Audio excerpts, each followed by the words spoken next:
Humans have a profound need to make sense of our experience, and one of the primary ways we do that is through stories.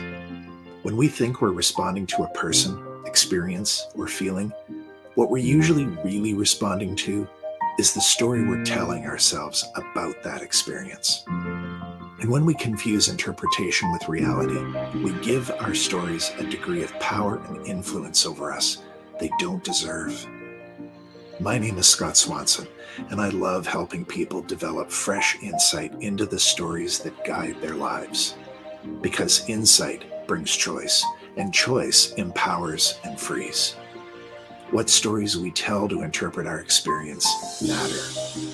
Doing a better job of interpreting what's going on around and inside us can make for a better life and a better world.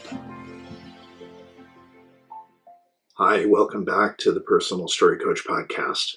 Today on the podcast, my interview with my friend, Larry Green, Dr. Larry Green, who is a great guy and a great conversation partner. We always have a good time when we're chatting together, and I thought, I'd love to have Larry on the podcast and record one of the conversations that we have from time to time for you. So I hope you enjoy this interview and the conversation. I hope that there is something in here that's useful for you in terms of how you think about how you interact with the world and how you show up in your life for yourself and for the people around you. Here's my interview with Dr. Larry Green. Well, I'm so pleased to be here today with I will call him my dear friend, Dr. Larry Green.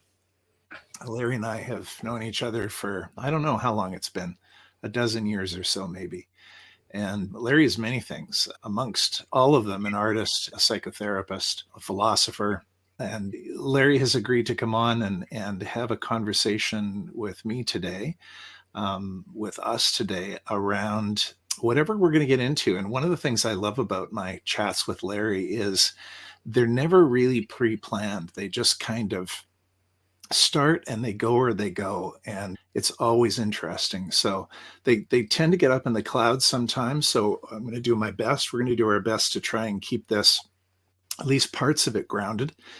And so Larry, I've kind of given you a big introduction already, but why don't you tell us what you'd like us to know about you? Yeah, well, I would say that I appreciate your introduction, and it makes me feel a little bit like a Renaissance man. And I think, okay, what unifies my art, my philosophizing, and my psychotherapy? And it's all to do consciousness.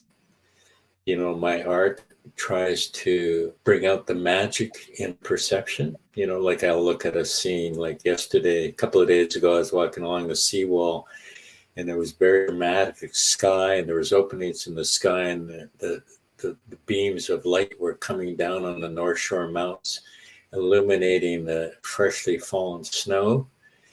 And so I would take a picture of that, and then I might play with that a little bit to make that magic accessible to anybody who viewed it. And I think the reason I was doing that is my current project, personal project, is to widen the aperture of my experience. I had a client recently call me up, and he says, I suspect that I don't allow myself to enjoy life. And I found that kind of a fascinating comment coming from him, because he was taking responsibility for his shutdownness. He said, I suspect I don't allow myself to enjoy life. So that got me thinking, well, how much do I allow myself? How much do I protect myself? And so, then that became salient for me. Open up, see those North Shore mountains, see the person I'm talking to. Not just see them, it's sort of like receive their presence. It's more like that. So I feel a little bit, I want to be expansionary. And how does that link with your philosophizing? Well, I used to think of philosophy as kind of, they talk about the Cartesian theater. There's sort of a notion based on Descartes that we're somehow separate from the world. And we have these representations that play on the theater screen of our mind. Mm. And that's what we're interacting with, is the representations of the world rather than with the world. And so when I was, starting out in my career as a psychotherapist, I really had this sense of there's a sovereign self in there, and it has a screen that it's watching, and that screen is a good, more or less good enough representation of the world that it allows us to navigate. But there's something very deeply disturbing about the fact that we're interacting with the map of the world rather than the world. But what was intriguing about that model is the sovereign self. And I was trying to, solidify that sovereign self, my identity or my self or my ego. I wanted it to be reliable and stable. And that's what attracted me to Descartes' model. But the longer I live, the more I see, no, it's the interaction with the world that I'm interested in. It's not looking at my concepts or my reflections. It's being in the world, letting the world affect me and affecting the world in a direct way, not through an intermediary. Not mediated, but immediate. That's what I want to do. That's what I want to do. It's more difficult than I think it is. Beyond ego, beyond all of that, personality, persona stuff, do you subscribe to the idea of like a solid self, a soul, or some kind of internal core that is essentially us? Partly where the question is coming from is my wife Jen and I have just recently started using a meditation app that was created by Sam Harris, who was one of the new atheists a few years ago. And his whole thing is that there is no self. There really is only experience arising out of consciousness. What do you think? Is there a capital L Larry somewhere in there? I don't think so. I think, when I just came back from a holiday in Panama and Costa Rica, and when I noticed when I was in a strange environment, there wasn't enough familiar Larry being evoked as a complement to the familiar environment. There was a gobsmacked Larry evoked, or a slack-jawed Larry evoked. As I became absorbed in the strangeness of my environment, I became my environment in some way. And as I said a few minutes ago, that's been my goal, is to interact, have direct contact with my environment.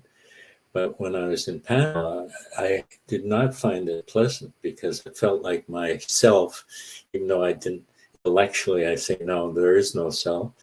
Emotionally or existentially, I felt like I'm losing myself as I'm being absorbed into this strange landscape. Let me elaborate on it a little bit, if that's okay. Please. I remember reading Gulliver Travels, and there's one illustration of one of the travels where he's being held in place by these guideline ropes by the Brob. I don't know how to pronounce the name of the little people that were. Yeah, they were holding him in place with these ropes. And I think our marriages and our friends and our occupations hold us in place and give us a defined form, which we then take to be our essential self. But if you start loosening those ropes, you'll find that form starts to melt, and it requires social forces to hold it in place. Yeah. So if I say to you, Scott, you really changed. What's happened to you? I don't know what your reaction would be if I said something like that to you, but I would be sending you a message that your form is slipping. And I suspect that what you would feel is, oh my God, what's showing up here? What does Larry see here? And you would be vulnerable. Yeah, I think my first response would be, and it's partly because I think because of the relationship we have with each other, it would be curiosity. Like, where's Larry going with this? Is this a positive thing or a negative thing? Because if it's a positive thing, I'm going to love this affirmation that he's about to give me. And if it's a negative thing, that's where the vulnerability really kicks in. And Yeah. start feeling that. But your point, I think, which is that we are inherently social creatures, that we are inextricably enculturated. Ultimately, I don't think we can get out of our connectedness, our interconnectedness, and I think part of what I hear you saying is our intersubjectivity that arises out of that connectedness. And I think, what came up for me as I was listening to you was culture shock. Yeah. So somebody goes to a different culture and they experience strangeness there, but the strangeness doesn't stop with the culture. They begin to internalize that strangeness. That is, they don't feel like they're their same self that left Vancouver 6 months ago. They Yeah. become something other than. And so, although you're saying we can't ever totally step out of it, I think culture shock is a fairly common experience where people are at least partially extricated from it. Yeah. And my experience, my own experience with that, which lines up with the stuff that I've read about it, is that so what happened to me, I left Vancouver when I was 17 out of high school. I went to Quebec, which for those who don't know is the main French speaking part of Canada. And then a few months later, I was in what is now the Democratic Republic of Congo in Central Africa. And so there was a culture shock in going, first of all, into a part of Canada I'd never been to. I didn't speak the language very well. Everything was foreign. All the more so going into what was then called Zaire. But the biggest culture shock was the coming back, because I expected not to be shocked. I expected to come back into something that was familiar and known and stable. And I had been discombobulated or disjointed by my culture shock experiences overseas. And actually the worst part of the whole thing in terms of bumping up against the limitations of the categories I had to deal with was coming back to the familiar and realizing I didn't fit in it anymore. And that's consistent with a lot of the stuff I've read about, the coming home, the reentry is sometimes worse than the going. Yeah, I had the similar experience, and I was in England, and there's a job possibility as an instructor or professor at a polytechnic, and my mind was running out, and I thought, okay, I don't know if I can take the risk of being hired. I think even if I was hired, I would never come back to Canada. That's what my thought was. So I wasn't prepared for that leap of faith. So I came home. I was looking for home. I was looking for home, and I got home, and there was no home here. That's a very, very strange feeling. Yeah. Myself had been reconfigured and no longer fit with this context. Thank you for reminding me that, because I distinctly remember now feeling there was no place where I fit anymore. Yeah. I Yeah. didn't fit over there and I didn't fit here. So to me, I was talking to somebody earlier this week, and he talked about his girlfriend of 6 years had dumped him. And he could sense through her text messages that that's what was coming. There was an earthquake coming. He phoned her up and she confirmed his worst fears. And he was a school teacher. He made it through his last class, and he went home, went to bed, started shaking. He had gone into the groundlessness. I think that's what we're talking about when you feel like there is no home. You're in a groundless place. And to me, that groundless place is a spiritual place as well. But it takes a lot of courage to endure. What I see a lot of people doing is they'll try and go back and reconstitute the way they used to be.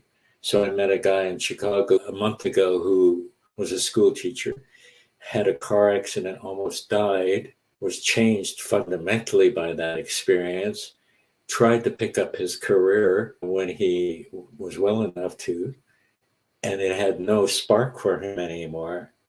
And he had to wait until something else called to his soul. I'm referring to the word you used earlier, but that soul, I don't know what that soul is exactly. I think it's separate from identity somehow. Yeah, so do I. If it exists, and I guess I'm inclined to think it does, although I wouldn't want to have to debate Sam Harris over it. I don't think it is about identity. But a few of the themes that have come up, themes of groundlessness, being constrained or contained or somehow anchored by our relationships, our cultures, etc. One of the things that I wanted to bring you on to talk about was how this is showing up in your work with younger men in particular. I'm particularly interested in the guys who you're working with in the, say 20 to 35 age range or 20 to 40. What are you noticing about them and about any common themes or patterns? Yeah, I don't have a ready answer coming to mind other than that being able to sustain a relationship seems to be a major challenge for these young men.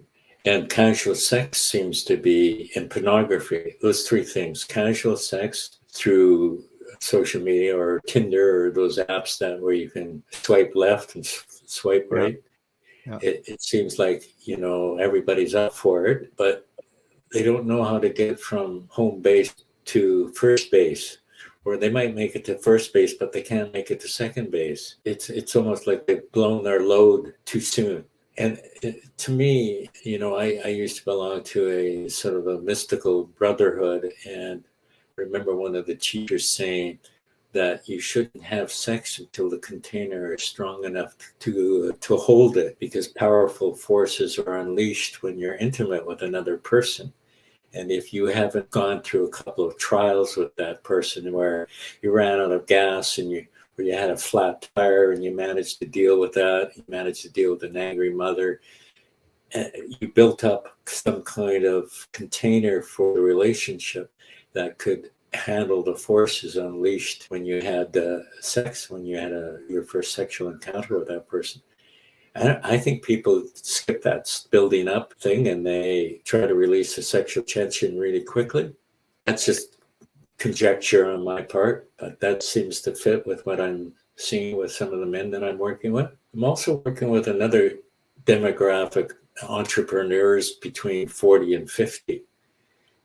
Highly successful entrepreneurs, highly unhappy entrepreneurs.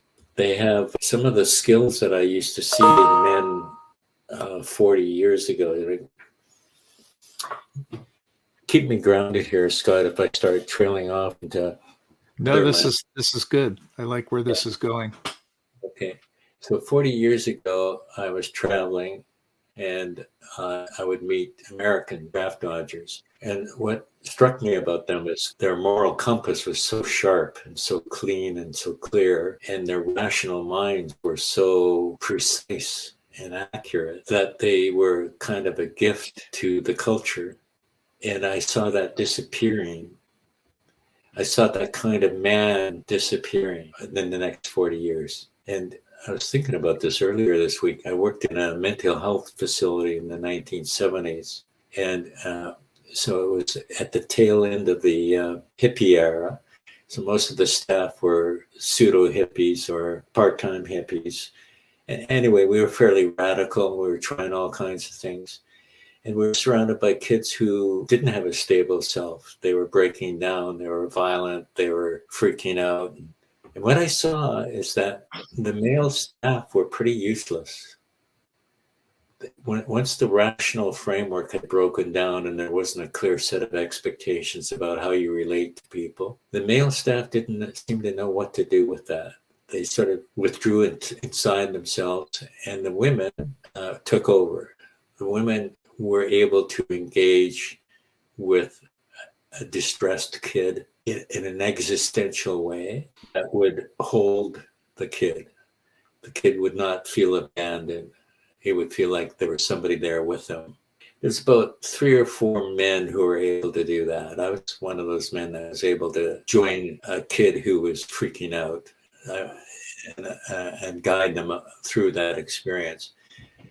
And I thought to myself, as I was watching all this, I thought, this is a precursor of what's going to happen in our society at large as the norms and conventions and rules broke down in our culture, that men would be floundering like beached whales, and women had this relational capacity that men hadn't developed.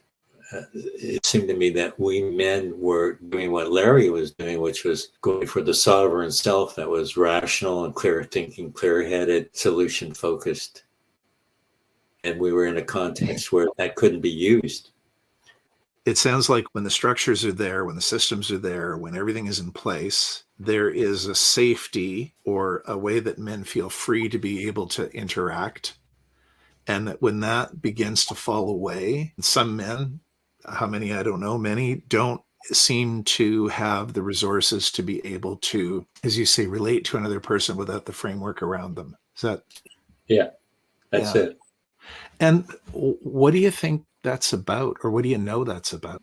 Well, I'm not sure if I'm going to answer that directly, but there's this anthropologist that I came across, and he was talking. His major concept was liminality, and you know that I'm interested in liminality. He says during liminal times, the structures that support objectivity collapse.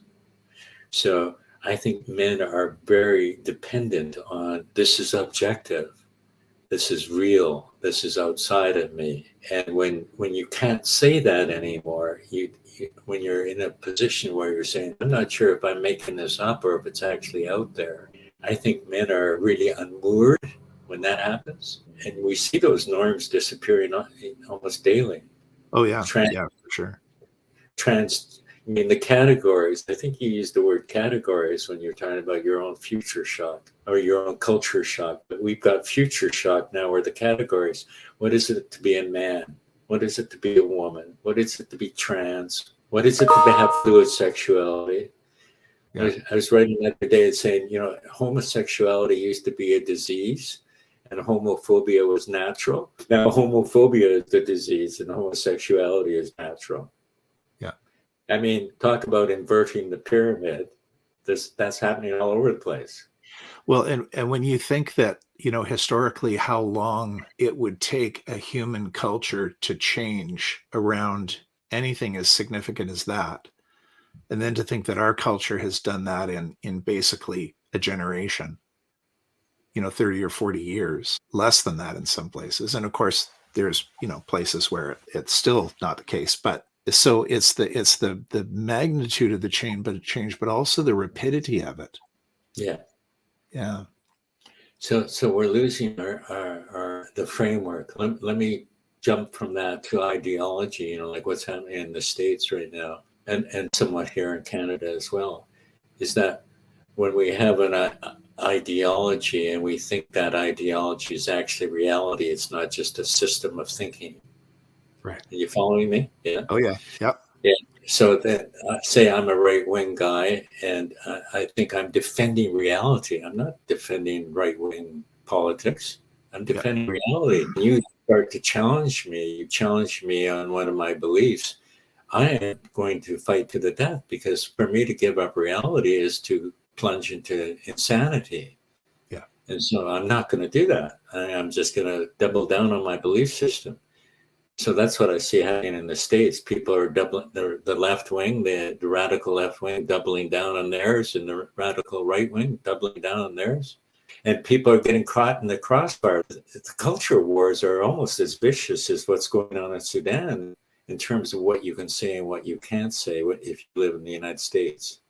So I'm not sure how we're going to get through this, but it's stormy weather.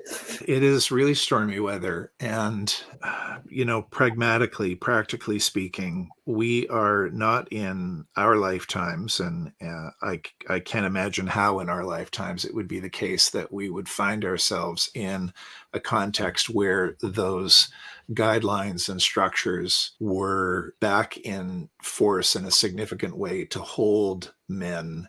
So in the meantime, just clarifying what you mean. I like what you're saying about holding men, but can you just concretize that a little bit? Well, when we were talking earlier about how there used to be systems, there used to be social structures, there used to be a status quo, there used to be a particular set of ideologies that, as long as they were fairly firm, men could exist inside those and flourish. And that as those had begun to crumble away in the last couple of generations, that men are increasingly unmoored. Yeah. They're Yeah, lost. Okay, we're on the same page. So Yeah. we're going somewhere with that. It's not going to come back.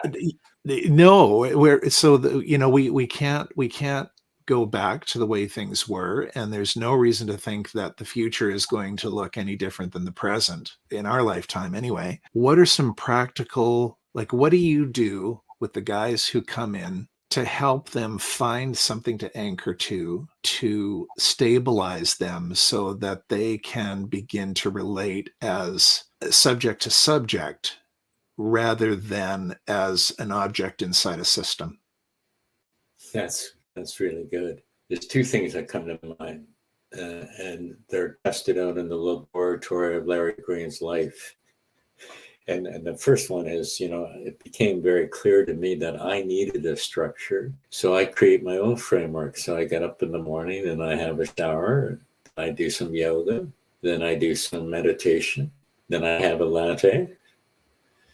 All of those factors are important to me. By the time I've done all those, I'm standing on a steady platform. I'm feeling somewhat stable.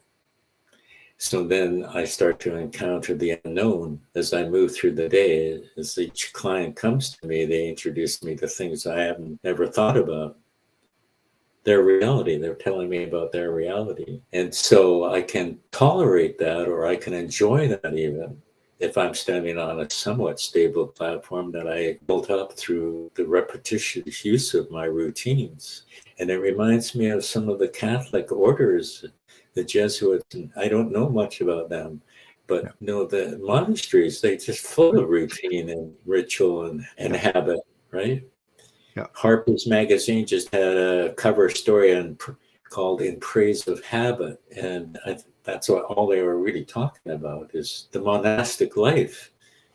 Showed us how important a habit can be, or ritual, or routine. And interestingly, the individuals who received a license from the Catholic Church to begin a new order, so Benedict, Francis, people like that, they had to present what was almost like the constitution of their order, and it was called a rule.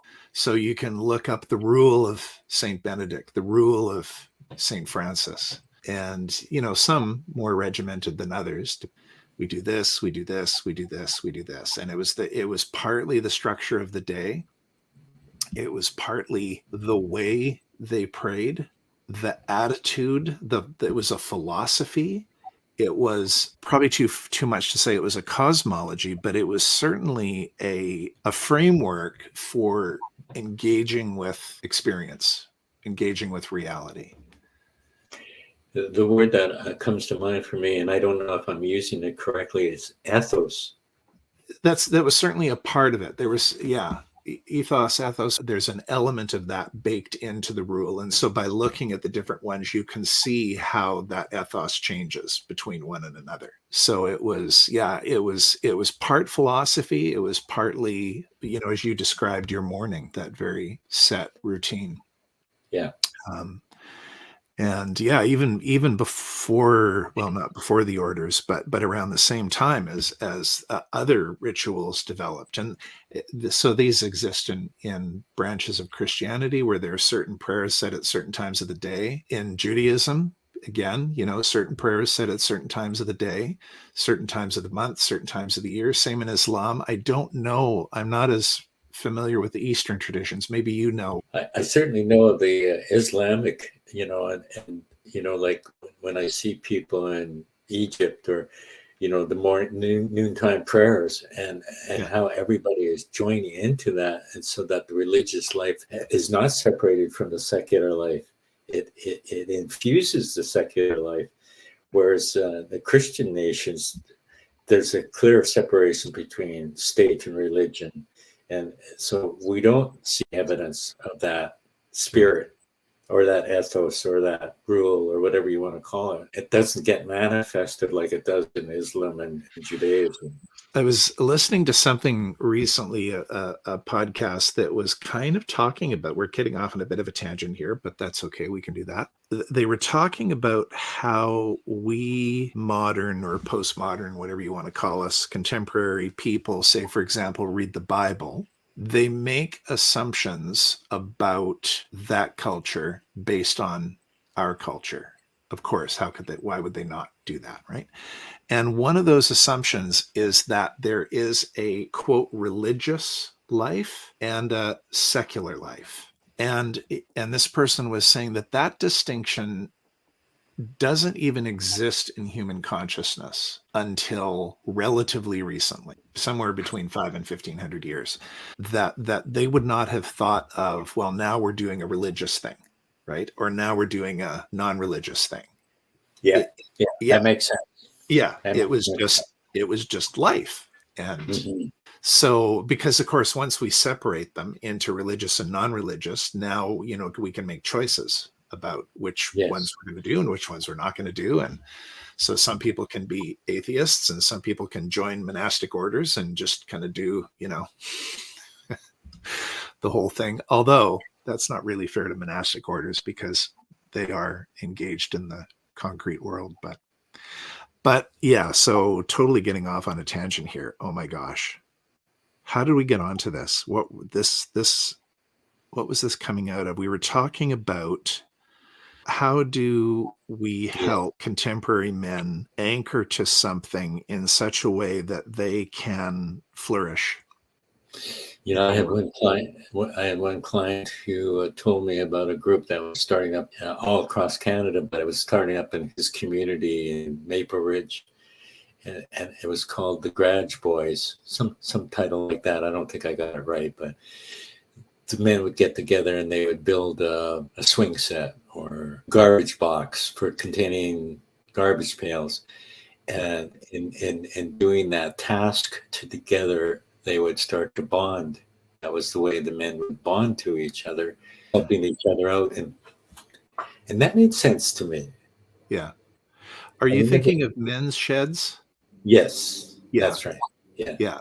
Yeah. It's an international organization. I know they're in England. I think they're in Australia, North America. I'm not sure where else. And yeah, exactly what you described. Yeah. Very Mhm. informal. Yeah. Yeah. It's interesting because Heineken had a set of beer commercials. Did I ever told you about this? I don't know. It's not ringing a bell. Keep Yeah. going. So they would interview a number of people, and they would pair say a radical feminist with a right wing guy, and they would say, "Here's the task. We want you to put this desk together, or this bedroom suite together." So they would work together, and they said, "Well, job well done. How would you like to have a beer and discuss how it went?" And so then they would start revealing their political beliefs to each other, but they were able to listen to each other because they had developed respect for each other as they had put the IKEA table together, or the desk Yes. together. That made a lot of sense to me. Going straight to ideas, I think, is dangerous. Tell me what about that makes sense to you? It's the interactional thing again, like I say, like I've gone from interacting with my map of the world or my representation of the world to actually interacting directly with the world. Yes. And the world humbles me. If I use the wrong tool, I'm going to get bad results, and Yeah. I have to bend my will to the reality of what I'm working with. I have to adapt. I have to surrender. I have to acknowledge how my partner is working, how they're putting it together differently than I would, and how do I do that? So it's not talk, it's action in a way, and Yeah. that based on that action, we've got something solid. The map is not the territory. You got it. You've Yeah. got it. Yeah. Yeah. Yeah. So you were talking about your morning routine rituals, what I might call practices. Now we're talking about another form of grounded experience. This time there's an intersubjectivity to it that may not exist when you're having your latte or your shower, but it's not grounded in ideology. It's grounded in some sort of concrete experience. Yeah. Yeah. And that shared frame of reference then becomes the common ground that we can begin to meet another person on. Yeah. And Yeah. it's trustworthy. If you don't work well together, that desk is not going to stand up. It's going to keep collapsing. Yeah. Right. So you get feedback from the effectiveness of your action on the environment. You get instant feedback. Nice. Whereas Yeah. with ideas and ideology, you don't know, like maybe Scott is just being polite with me when I babble on about my philosophy. He's just being polite with me. I don't know. But I know that if I asked you for a saw and you handed me a hammer, I know there's something off there. So, And as much as as you were saying earlier, where both people on the right and the left can take their ideology and concretize it into something that it isn't, it's still not as concrete and tangible, even though it feels that way internally, as I asked for a saw, you gave me a hammer. Or does the table stand up? Like the table either does or does not stand up. yeah, yeah. Yeah. There's a reality to that which even ideology in its most solid form can't match. That's why the desperateness in its defense. Oh, the table doesn't stand up. Let's try that again. I Yeah. don't need to get excited about that. Yeah. But if you attack my ideology and the force in which I repel your argument shows just how shaky that structure is for me. Yeah. Here's the other thing, Scott, that's been lurking in the background as we're talking. This is University of Toronto professor John Vervaeke. Mm-hmm. And sometimes he'll get together with what seems to me to be theologians, monastic kind of theologians, or they're certainly acquainted with that whole history. And they talk about the importance of friendship. And in terms of males, what we're going through now as men, I think if I didn't have my friendships with you and with other people in our group, I think I would be floundering a lot more. And being able to talk, to have the courage to talk about what my reality really is like, begins to solidify that reality. Now I know I've got it in my hands. I'm sharing it with my brothers. I got some purchase on it. I like that word purchase. Yeah. And this is going to sound like a bit of a plug for the course that I made, and I suppose it is, but that's not why I'm saying it. But one of the things that was really important to me in creating that was that it be not just videos of me talking in a workbook, that it be a community where the guys in the course would be able to interact with one another, even if it's just once a month on a group call or on a email, not email chat, but a chat inside this program, because that lends a sense of gravity and reality to the work that I'm inviting them to do, which isn't there otherwise if it's just concepts. Mm-hmm. Mm-hmm. Concepts are, I don't know, I guess like most things in the world, or many things in the world, they serve a purpose, but they're limited. They don't, there's a thinness to them, even the good ones um, that I think when we rely on them too much, well, we're back to ideology. When we take a concept and turn it into a god, and now we've got an ideology. So this University of Toronto professor Vervaeke, the one that talks to theologians sometimes, he, I lost my point here. What was the last thing you were saying, Scott? I was saying that, what was I saying? See, this is what happens in our conversations. What were we saying? Yeah. um, We'll edit this part out. All right, here's what it is that he talks a lot about participatory knowing versus propositional knowledge. right. Good. So when you and I are talking, we're participating and you're throwing things at me that I didn't expect. And so then I have to be spontaneous. And then the viewer gets to see the spontaneous Larry rather than the scripted Larry. And they can test it. It's sort of like a touchstone. Okay, when I rub Larry that way, what shows up? What that kind of thing. Yeah. And I find that far more exciting than listening to a canned speech. I can see how much the person has integrated. themselves because the way they are able to dance with the interviewer. Wow, we made it through that little the empty zone. So we have practices, we have relationship. What are some other ways that men can ground themselves in the current context we're in? Let me just tack on something about that empty zone before I answer your Yeah, question. Yeah. yeah, But the empty zone, and what I notice is many TV commercials play with awkwardness. They show people having an inappropriate response to some demand that their wife is making or a salesman is making. They're stumbling. And I think, okay, the advertisers have figured out that that is a prime motivator for people. That's where we live. We yeah. live in the fear of awkwardness. So you and I just had an awkward, or could potentially awkward, where both of us lost our train of thought. What happens in a normal conversation when that somebody gets humiliated, or the possibility, or we rush in to rescue the person, or we sort of deny that that moment happened. There's lots of things we do to smooth that over, to wallpaper over that little abyss that just opened up. Whereas we didn't do that. We hung out in it.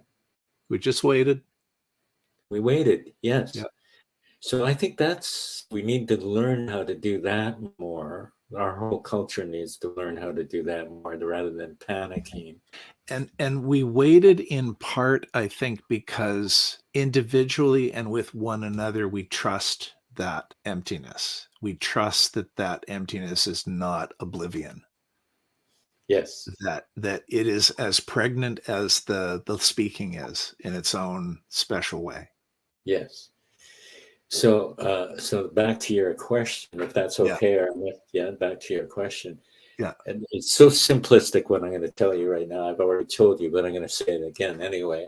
Is that when I get locked inside my own head with judgments and criticisms, mostly directed at myself, but occasionally directed at the world, I feel like I'm confined in a way that is very, very unpleasant. And I feel like a spell has been cast on me, and I'm becoming robotic in some way. I'm living interiorly, and my behavior in the world is kind of robotic or zombie-like. And the spell has been cast on me. It's sort of like a fairy tale where a spell is cast on a person. The way I break that spell is I'll just start saying out loud what my body is doing. So, for example, I'd say, right now I'm talking to Scott Swanson, and he's nodding his head, and I'm crossing my arms.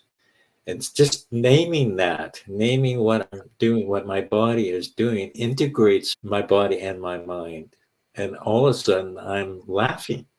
Quite often, when I do that, I'll start laughing yeah. because I feel like I was set free. When I am in my head, which I am most of the time, an embarrassingly large percentage of that is either in the future or the past. My body is only ever in the present. Yes. And so when I have the presence of mind to remember that and to come back to my body, I just what you say, become present in a way that is hard to do otherwise. So can I comment on that? Yeah. So look, I got a call earlier today from a guy who wants to do a podcast with me. And I said, what do you want to talk about? And he says, social media and the effect social media has on young men. And I want to talk about porn. And he's saying, people are now finally starting to talk about porn, but not talking about it in any nuanced way whatsoever. And that, after I hang up and I finished my call with him, I'm thinking, well, what is porn? Is there a subtler way of coming at it?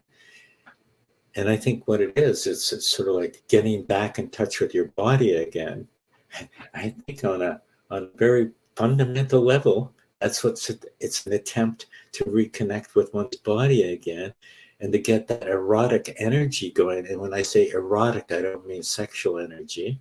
I mean the energy of feeling totally alive, and you spent the last 3 hours in your mind, you spent the last 3 hours in your head, that's not living.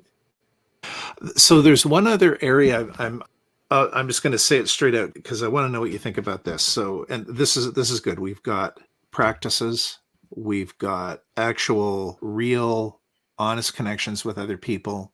We have embodiedness, which is both of the two categories, but I think it describes other things as well. Maybe practices that help us remember our embodiedness. We talked about concepts and ideology, and we haven't been very kind to those things. But when I think about values and principles, where's the role for those, if there is one, do you think, in terms of helping men orient these days? Well, before I answer that, I want to say that one of the things that you do that I value is you loop back to themes that have already been touched upon, but they've been left behind in the tangent that we took. And when you bring our attention back to the theme, that has a grounding effect. That is building a container, or that's finishing off unfinished business. And I start to feel safer and safer and safer. Mm. When you do that, completion is possible here, closure is possible here, that kind of thing starts to happen, and that is so grounding. So the only thing I can say, I think you have a lot of things to say about values and principles, but I'll just say one thing, and that is I really liked that new therapy called action and commitment therapy. Yeah. It's saying don't deny any of your experience, and I think that's what you and I are doing. We're not denying any part of our experience. We're talking frankly and candidly about what it's like to be a man, and then act according to your values. Do no harm. Don't censor your behavior, or line your behavior up with your values, and accept your experience. Yeah. I like that a lot. Yeah. I have well, several, but two in particular who I'm thinking of right now, two other friends who are psychotherapists and both use acceptance and commitment therapy in their work. One leans on it quite heavily. He's got a number of modalities, but that's one of his favorites. And then the other person, his sort of formation was around integral work. He actually was a student of Ken Wilber. And what he was saying is that what the research is showing is that if you start with acceptance and commitment therapy on the bottom and go up, or if you start at the top with integral theory and go down, they line up perfectly. I don't know enough about either one of them to be able to say why that is or to be able to articulate any more than that. I just think that that's fascinating. Yeah. That these two modalities coming from opposite directions get us to the same place. And to me, that says something about the strength of each of them. So for me, when turning points in my life is when I came across quote coincidences like that. They cross referred, and in that cross referral, I thought, no, they're getting at something essential here. Yeah, yeah, because they're coming from different directions, and they're pointing at the same thing, and that is so grounding. One of the things just around values, I'll only say one thing, picking up on ACT. Principles and values are not things that we're encouraged to focus on and articulate. There's no day in grade 5 when, Mrs. Jones says, okay, kids, get out your workbook, and now we're going to work on the principles that we want to orient our lives by. And so in the absence of that, it might be easy to think, well, maybe I don't have principles, or maybe I do, but I just have no idea what they are. And I think for anybody who is feeling that way, that one of the ways you can tell what your principles and your values are is the negative. The old photographic negative is throws into relief what you otherwise wouldn't see. there's probably a value buried in there if you're feeling that way about it. Yeah. I know, I think a guy named Thomas Moore wrote a book called The Care of the Soul. Yeah. Yeah. And did Yeah. he turn all the sins around into virtues, like sin of envy? I'm not taking care of my own life. That's why I'm envious of yours. Yeah. What am I neglecting in my own life? So he was doing exactly what you're saying. Yeah. Well, and it's what all the great spiritual traditions, when we talk about like non-dual reality, right? Or non-dual seeing, refusing to divide the world into binaries, because that's frankly lazy and just way too easy. And instead to be willing to stand in that, silence of, I'm not sure what this is, or how, or how I think about this, but there is so much richness in ambiguity and in paradox and in mystery that gets lost when we lock onto a position. I mean, we need to hold positions, but I think we could maybe hold them a bit more thoughtfully sometimes. Or lately. And lightly. Yeah. Yeah. A bit more curiosity, a little less certainty. I'm thinking about the practices, like what do men need at this point Yeah. in life? And it links back to what we were talking about, the soul or the essence of the self. And I believe this, that I'll say to my clients when they come here, I said, most of the day, most of the week, you're dealing with everybody else's reality, your boss's reality, your wife's, your kids, the traffic cops. Here you get to deal with your own reality. So just describe it to me as nuanced as you can, as precisely as you can. And when they take a pause, when they have that awkward moment where they don't have any material, but there's something on the tip of their tongue or in the back of their mind, it starts to come out. And they start to weave something, a tapestry of meaning, of their reality. And it seems to have its own kind of intelligence that is different than the kind of intelligence that we're even using in this conversation. It has kind of a wisdom to it that knows what the end goal is, but is guiding us towards that end goal without announcing what the end goal is. Is that making any sense when I'm saying? I think it is. Yeah. And all it needs is a little bit of space. Yes. And non-judgmentalness, Yeah. that God is receiving me, or Larry is receiving me. He's not judging me. He understands what I'm describing. He gets what I'm describing. I'm going to keep going describing it. Yeah.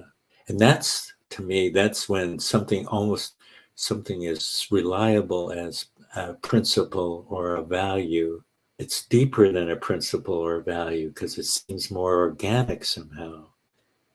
It's arising from my body, through my body somehow. It's including all of me. Whereas sometimes I feel like my values and my principles are imposed, self-imposed. Sometimes they're imposed by my mother or father. Yeah, society. This other thing is more from the bottom up. Brother, thank you so much for doing this. I hope we do it again. I hope this is just a warm-up.